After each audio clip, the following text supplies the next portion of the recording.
Anin Indinoy Maganatek, hello my relatives. My name is Winona Leduc, Makwa and Dodam, and I'm from the White Earth Reservation, and I'm asking you for your vote today.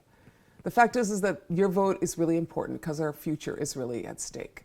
Our community is facing a choice between two paths: the path that we are on, in which we are not doing well, and the path that is a path towards the future, which is one where we will be healthy, where we will be well, and our economy will prosper, and our future generations will have a shot to live well. We are living in a situation where many of our people are today suffering. They're suffering living in poor conditions. And the fact is that the economy of the White Earth Reservation is actually being controlled from cradle to grave by others. The consequences of that is that whether it is our food, whether it is our housing, whether it is our health, or whether it is our jobs, we do not call the shots. And so today our people live in poverty. We are people who are being poisoned. We are being poisoned by meth and by heroin, and our groundwater is being poisoned by agricultural runoff from the chemical companies and the farms that are on our reservation, and the mercury in our lakes that comes from coal-fired power plants. Our treaty rights are being threatened. They're being threatened by the state of Minnesota, who wishes to push back against us at every means, whether it is our tribal government or our treaties themselves. And our treaties are being threatened, and our future is being threatened by the biggest oil pipeline company in the world, which wishes to cross our territory. We also face a challenge with enrollment in the future of our people. We have around 18,000 tribal members, and only 1,400 of those tribal members are under 18 years of age, which means that within a short time, our population of our nation will drop significantly. We need to work together to address all of this. The fact is that that is where we are at. There are many good people that are running for the tribal council, but we must learn to work together, to respect each other well, and realize that our future is in fact at stake. I see a good future for our people. The center of that is our culture and our spiritual practice, because without that, our people will have a very hard time. We need language immersion schools for our young people, for our children, and we need our young children to be safe in their homes, safe in their schools, and safe in their communities. We need the same for our women.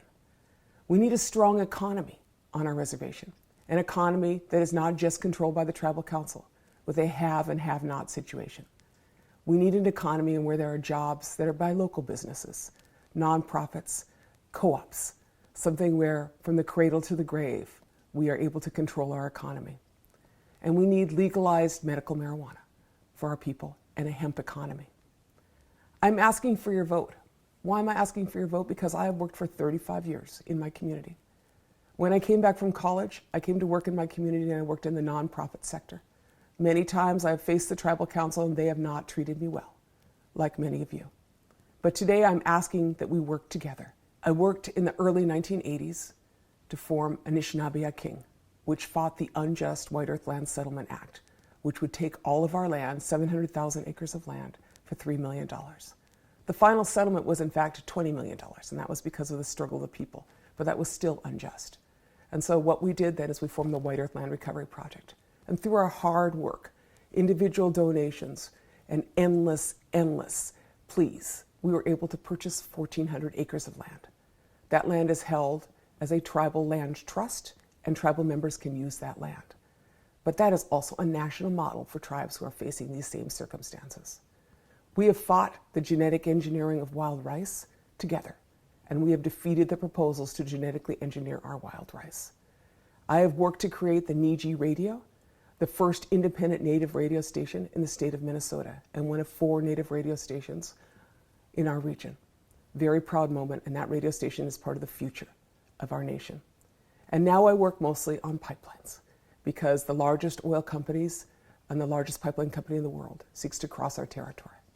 I have stood with my brothers and sisters to defend the 1855 treaty area, and I stood on a hole in the Day Lake this summer on that fateful moment when we stood and we riced inside the 1855 treaty area. I have stood to defend our treaties time and time again. I've testified at Congress, I've testified at the United Nations, I've testified at the state of Minnesota. I can work with any of those governments, and I can also work with tribal government. I'm a team player. And together we, as tribal people, are going to work on the future of our nation. I am someone that comes from our community, I have raised 6 children and I have 8 grandchildren. I am about the future for those young people and the future for all of our relatives in our community. What we need is leaders who have courage. What we need is leaders who have ideas for the future of our people. What we need is leaders who can bring food to the table and not just sit behind a desk, who can roll up our sleeves and make a difference for our community and for the generations that are yet to come. My name is Winona LaDuke, and I'm asking you to vote for me. Your vote is very important. Please get out for the primary, request your absentee ballot, and please vote in this election. Miigwech.